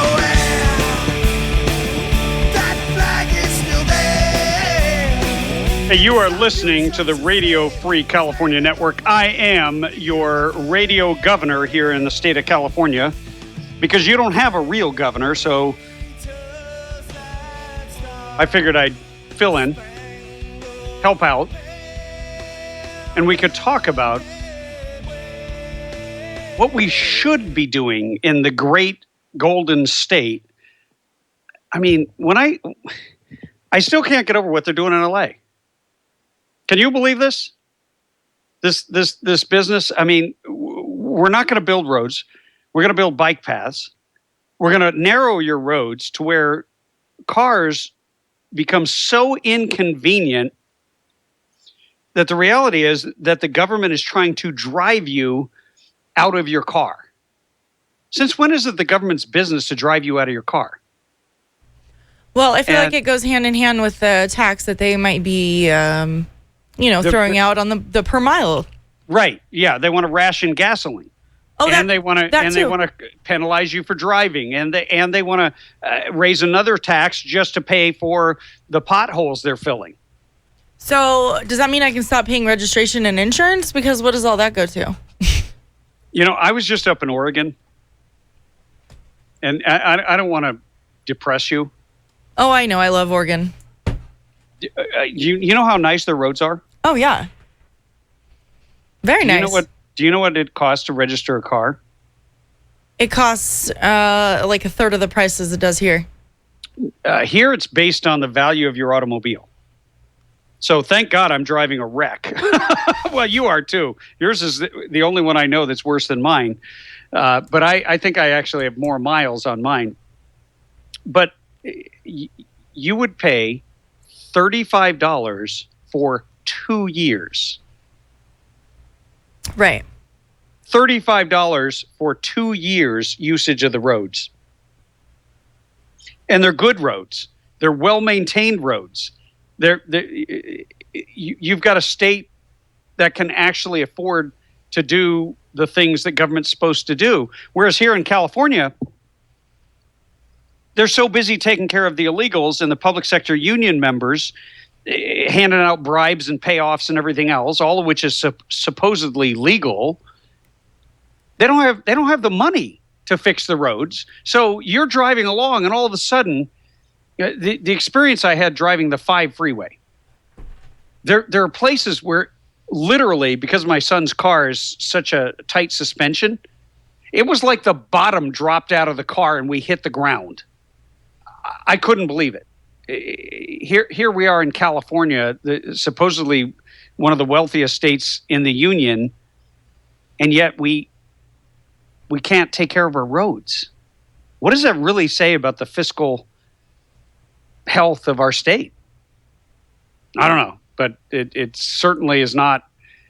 It is not a good sign when the government cannot do the things it's supposed to do, but is repeatedly doing things it shouldn't do, like interfering in our lives with this global warming nonsense, where they have used it as an excuse to do all kinds of things that you'd never even thought of that are related to this cap and trade scheme. To every bit of it ties back to, oh wow, global warming gave us the license to encroach, the license to confiscate capital, the license to stamp out your freedom, the license to strip away your rights. At some point, enough of us are going to wake up and realize we have a license to fire them. So getting back to our poll question, and are you keeping score there? Of course. All right. We just want to know if you think Hugh Hewitt is a tool of the establishment, a sycophant to the elitist, or is he unbiased, fair, and balanced? You think he's qualified to actually host this debate, or should he be disqualified for being such, well, I don't want to call him what I want to call him. So I will just say, for his behavior toward Donald Trump this past week, 323-746-TALK is how you get to vote. You actually, and by the way, if you haven't already programmed the number into your phone, come on, this is the 21st century. Last time I checked, 323-746-8255 if you're driving. I know it's hard. You know, when you try to dial a number, I don't know what it is. Maybe it's I'm getting older, or the phone's screen pad is getting smaller, but it just seems like you try to dial a number while you're driving and you look down for a second, and next thing you know, you're 2 lanes over. I mean, that's nuts. So I'm doing a public service announcement. Make it one button. Make the Tim Donnelly Show number 1 on your speed dial. So in other news, you've I don't even know what category to put this under. Maybe I don't want to say you've got to be kidding me, because that's almost disrespectful.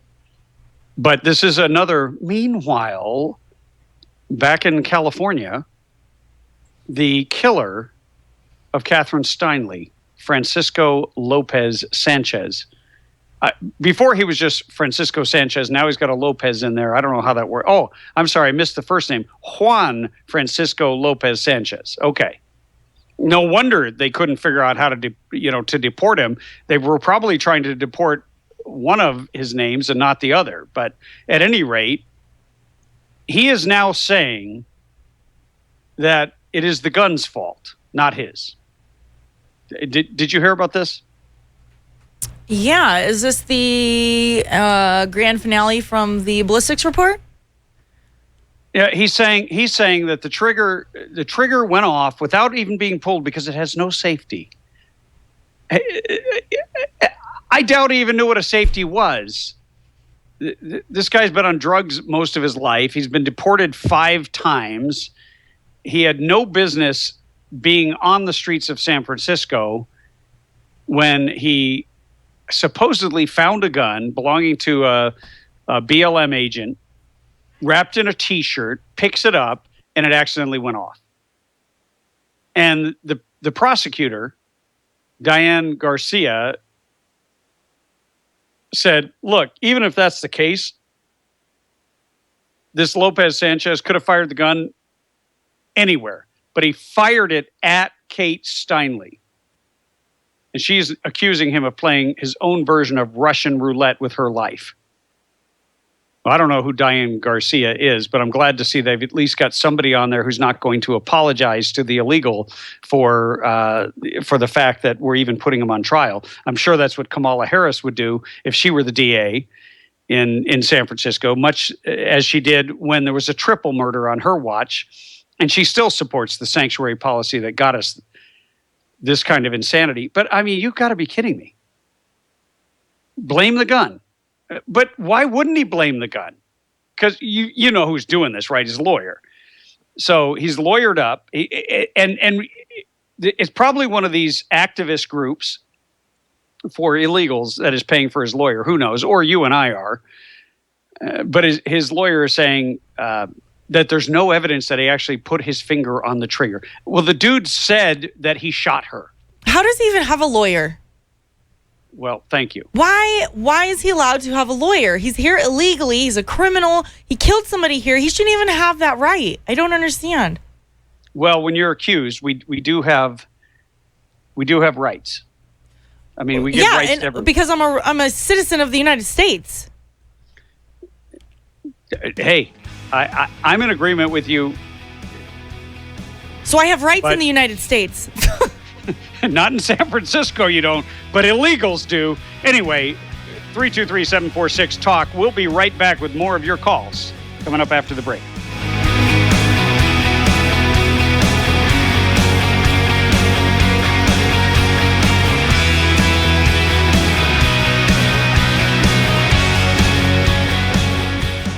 Hey, if you like shooting as much as I do, you've probably been to a lot of ranges.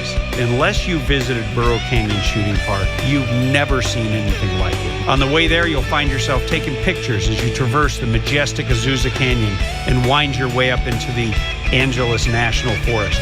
With over 600 acres, including 19 private ranges, there's something for everyone. There's rifle and pistol ranges for beginners, right up to advanced shooters. And there's plenty of spaces to shoot sporting clay. You can make a family day of it, or you can bring a group for team building exercises. Bring a picnic lunch. On the weekends, they provide lunch. And don't worry, they always have ammo in case you forget yours or run out. One thing I can guarantee is that once you visited my friends at Burro Canyon Shooting Park, you'll be hooked and you'll keep coming back. BurroCanyon.com is their website, or call them at 626-910-1344, 626-910-1344.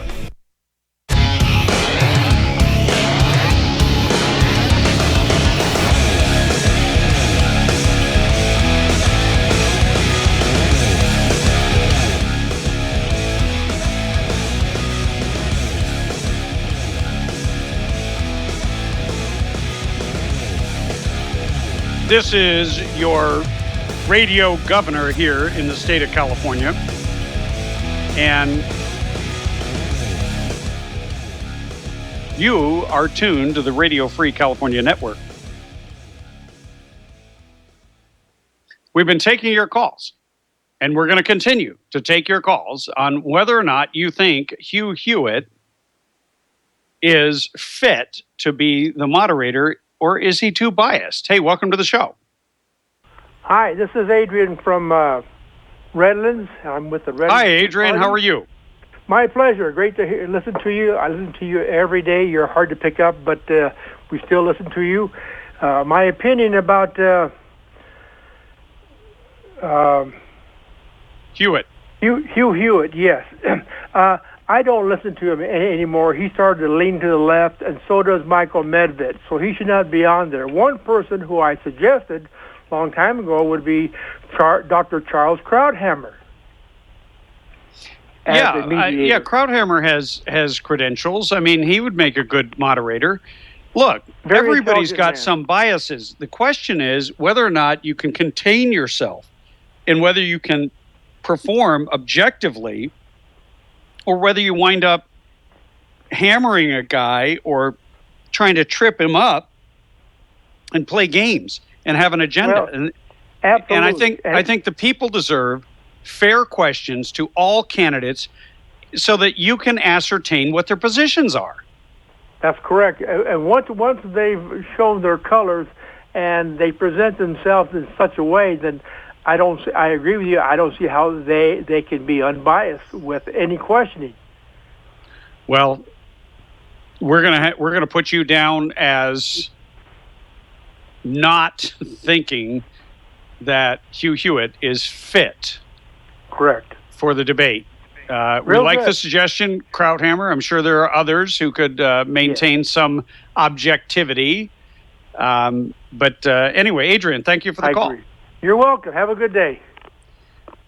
323-746-TALK is our number if you want to weigh in and give your opinion on our absolutely national scientific poll. So what is the count so far for and against Hewitt being the moderator? Well, the one caller that called in and started talking about Sarah Palin, which way did that go? Oh, he didn't like Hewitt. Okay. But he didn't like Sarah Palin either. And you know what? There's a lot of... Let me try to say this in a way that makes perfect sense. There are a lot of shows that demonize people who don't come from the Beltway culture. Meaning you didn't go to Harvard or Yale or Dartmouth or some Ivy League school. You might have paid your way through school. You might be a self-made person who doesn't have all the polish, and you might, in Sarah Palin's case, she became a threat. And so the media painted her in a way that was so unfair, and I will never participate in that. She is a warm and decent and engaging human being. I have met her. I watched the way she treated other people, none of whom could do anything for her. And so you know what? On my airwaves, we're not going to trash good people. I'm just not going to allow it. And you know, you're free to start your own radio show and trash whoever you want. But on this show, for no good reason, we're not going to do that.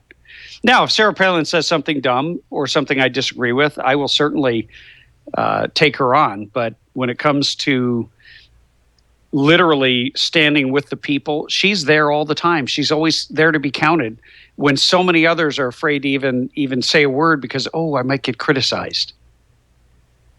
So, you know what? I think she's a great American, and I believe she is a true patriot.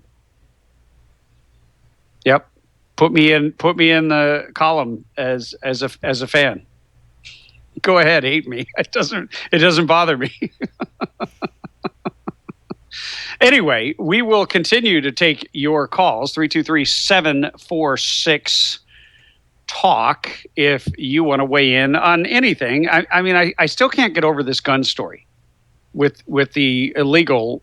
I don't even want to call him Juan Francisco Lopez Sanchez. You know what? Screw that. He's the illegal alien that shot a 32-year-old woman in the prime of her life.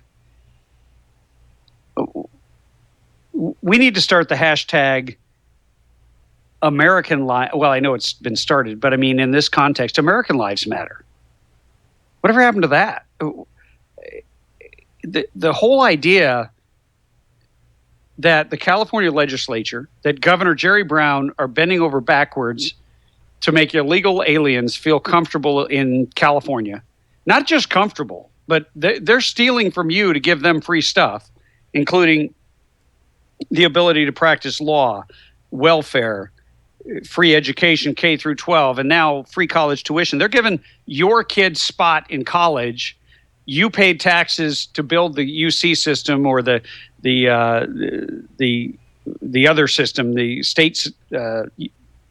Anyway, I forget the name of it, but whatever. We have two systems, and you're paying for both of them. And people who are in the country illegally are now in front of you in line to get a spot in college, and you get to pay for it. Or maybe you got to send your kid out of state in order to actually, make it so they can get a spot. Actually get their classes. Hey, welcome to the Tim Donnelly Show. Very good. On Hugh Hewitt. Yeah, what's your take? I don't have a beef there. I think if he's going to be president, he's going to have to learn to deal with people that don't quite see things as he does. Yeah, no, I get that. I totally agree with that. I mean, it's wrong that he's biased, but... No, I don't mind the bias. It's the reprehensible behavior that he only does this to conservatives. Hugh Hewitt. And there are people at Fox News that are doing the same thing. And I think if it's Candy Crowley, every conservative in the country complains, right? When she did what she did, everybody complained. But when it's Megyn Kelly, who everybody likes, when it's Hugh Hewitt, who people are like, wow, he's the sort of the establishment radio host, but this is not his first rodeo. He did this to me when I ran for governor in the most egregious fashion. He's doing it now. And I'm wondering if he's just setting Donald up for a fall at the debate, and should the GOP reconsider having him be a moderator? Well, perhaps they should then, if this guy's bent that far to the left. Yeah, there's something not right about him. But I'll tell you this, they probably won't change it. And we had a previous caller, I believe it was Rick from Apple Valley, who made a great point. Donald Trump, once you engage him, you're not going to get a second bite at that apple, because he comes from the like big a pit apple. Bull. Yeah, so he's like a pit bull. He's going to latch on. He's not letting go. No, so he'll be ready for it. Absolutely, and he will have a very different demeanor for Mr. Hewitt should he continue as the moderator at this debate. But anyway, hey, where are you calling from? I'm up here at the truck stop, Pilot Hesperia. Okay, so you're listening to us out on the open road, huh? I'm parked. And I got a delivery tomorrow in L.A. What do you? I live in Northern California. Right now, I got rolls of paper on. All right. Well, stay safe out there, and thanks for listening, and thanks for calling. You bet. Thank you for having a good show. I appreciate it. Hey, we will continue to take your calls. We're going to take a short break. 323-746-TALK. Keep it simple.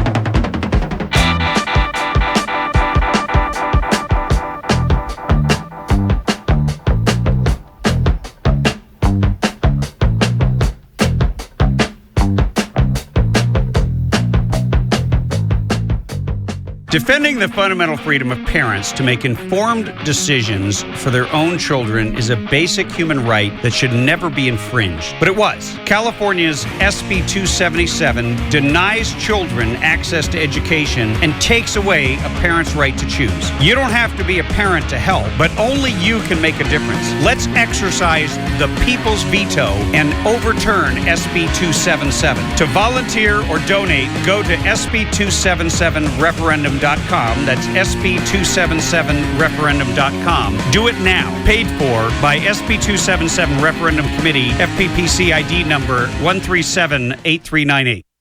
From the snowy passes to the desert sun, the dogs and the horses and the trucks and the guns, mothers and daughters and fathers and sons, we're Americans. We make up America, this amazing America. Well, California is not the only place, and California does not have the lock on stupidity when it comes to their policies on those who are in the country illegally. Virginia, there's a story out of Virginia. 3 illegals are facing charges after the shooting death of a 17-year-old on his way to school in Loudoun County, Virginia last week.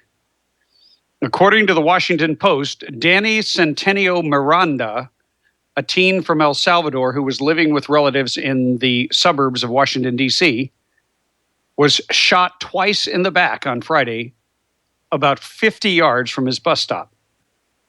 Centeno Miranda later died at the Innova Fairfax Hospital of his injuries. 3 suspects, all male illegal aliens, were arrested Saturday in connection with the shooting. The Post reports that a 17-year-old whose name was not released due to his age is believed to have fired the shots that killed the young man.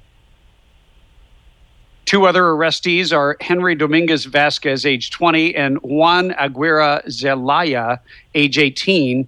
I wonder if, who were charged as accessories to the shooting and possessing a firearm while illegally present in the U.S. No wonder we didn't hear anything about this on the evening news, because it doesn't fit the narrative. How in the world, if you have all these gun laws, can somebody who is illegally present in the country get a gun? And the next question, and the logical question, is, were they dreamers? Are these people who benefited from Obama's executive amnesty? I mean, I think he did. Help me out here, Noskinator. Did he do 17 amnesties, or was it 20? I mean, he has a different amnesty for every day of the week. He does all these executive orders. Yeah, I don't know the exact. I really don't. Well, that's okay. I'm exaggerating immensely, but I'm probably not far off the number. No, I don't every think time you you are. turn around, he comes up with a new one. But this is the stuff they don't report. Now you got a 17-year-old kid who's dead, and you've got 3 individuals who were in the country illegally who murdered him. They got a gun and they murdered him 50 yards from his bus stop. You know, this is the kind of stuff that we need to bring up the next time they start talking about taking our guns away. Because every time there's any kind of a shooting and it involves a citizen, I'm not even going to say the color of a person's skin, because I think that's so insulting. Anytime an American citizen is involved in a shooting, or a cop is involved in a shooting, or there's some sort of a racial shooting, such as the church in Charleston, South Carolina, Obama comes riding in on the white horse and wants to take everybody's guns away. But when an illegal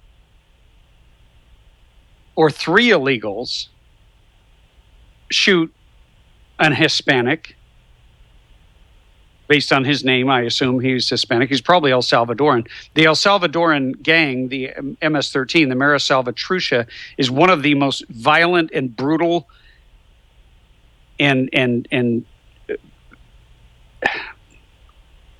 what's the word for having no mercy? They're beyond ruthless.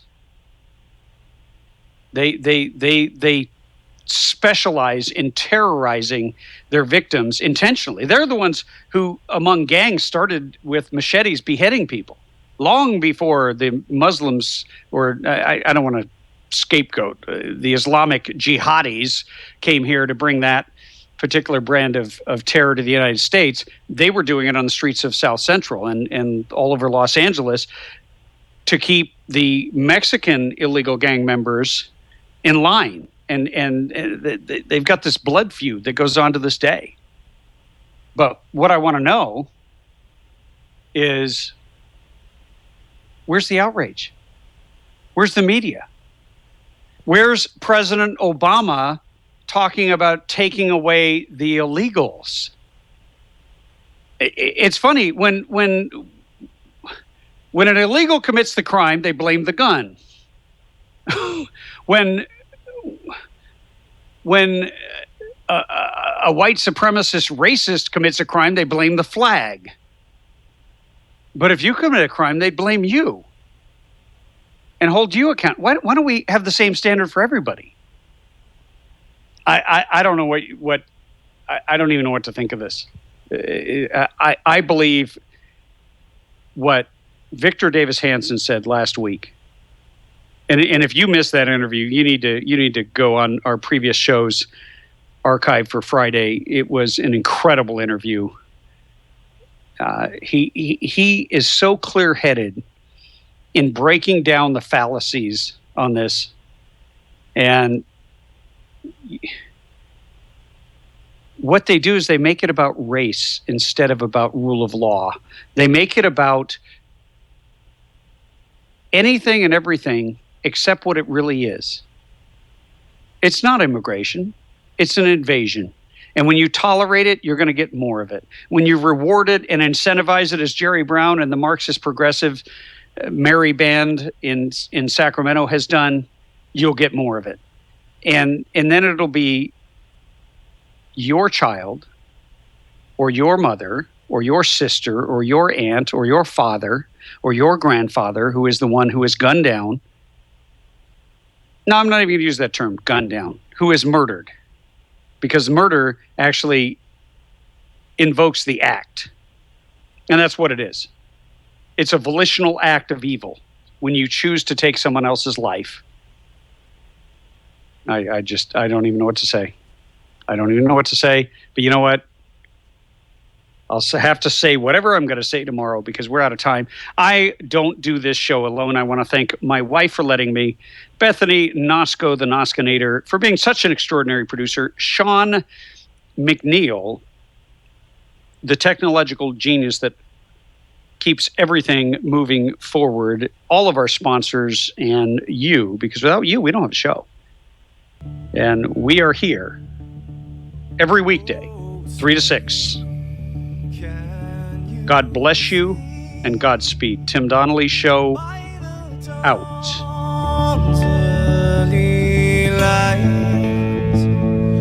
What's so proud?